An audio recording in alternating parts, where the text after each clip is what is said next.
भवसिंधू. या भवसागरातून तरुण कसं जाता येईल याचा विचार करा. आता तुम्ही म्हणाल भवसागर म्हणजे काय? माया. आता माया म्हणजे काय? माया म्हणजे मीपणा संपला का जे शिल्लक राहतं त्याचं नाव देव आहे महाराज.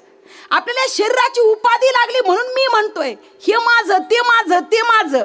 शेवटी काहीच नाही तुझं, आहे का नाही? एकटाच आलाय आणि एकटाच जायचंय. अहो इथली माती सुद्धा आपण बरोबर नेऊ शकत नाही महाराज.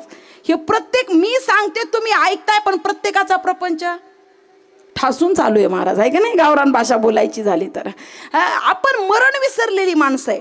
पण मला वाटतं प्रपंच करू नाही का, कुटुंबातल्या लोकांवर प्रेम करू नाही का, असं नाहीये.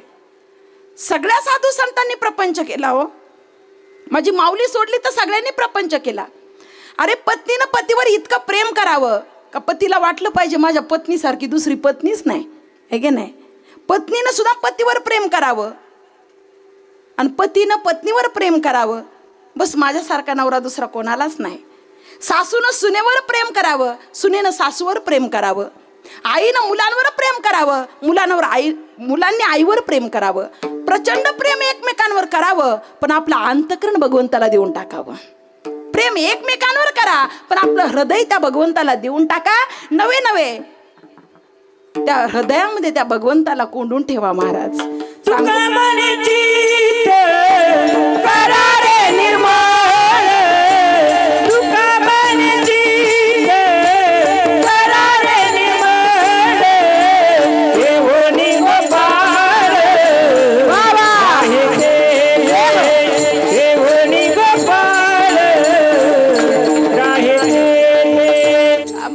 आता कुणी पाहुणे आले आणि आपल्या घरात जर पसारा असेल तर आपण तसंच ठेवतो का?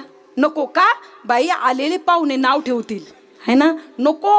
म्हणून कोणी यायचं असेल की माणूस जरा जास्त आवडतो घरातला पसारा, बरोबर आहे का नाही? मला तुम्ही सांगा, घरात जर कोणी साधा पाहुणा यायचा असेल तर घर आपण स्वच्छ करतो. मग त्या जगाच्या मालकाला हृदयात ठेवायचं, आपलं हृदय किती स्वच्छ असलं पाहिजे महाराज.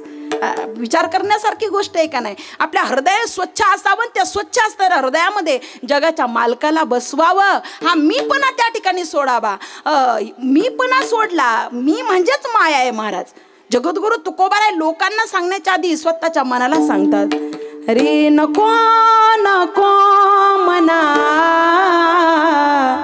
गुंतू माया जाळी, काळाला जवळी ग्रासावया ग्रासावया.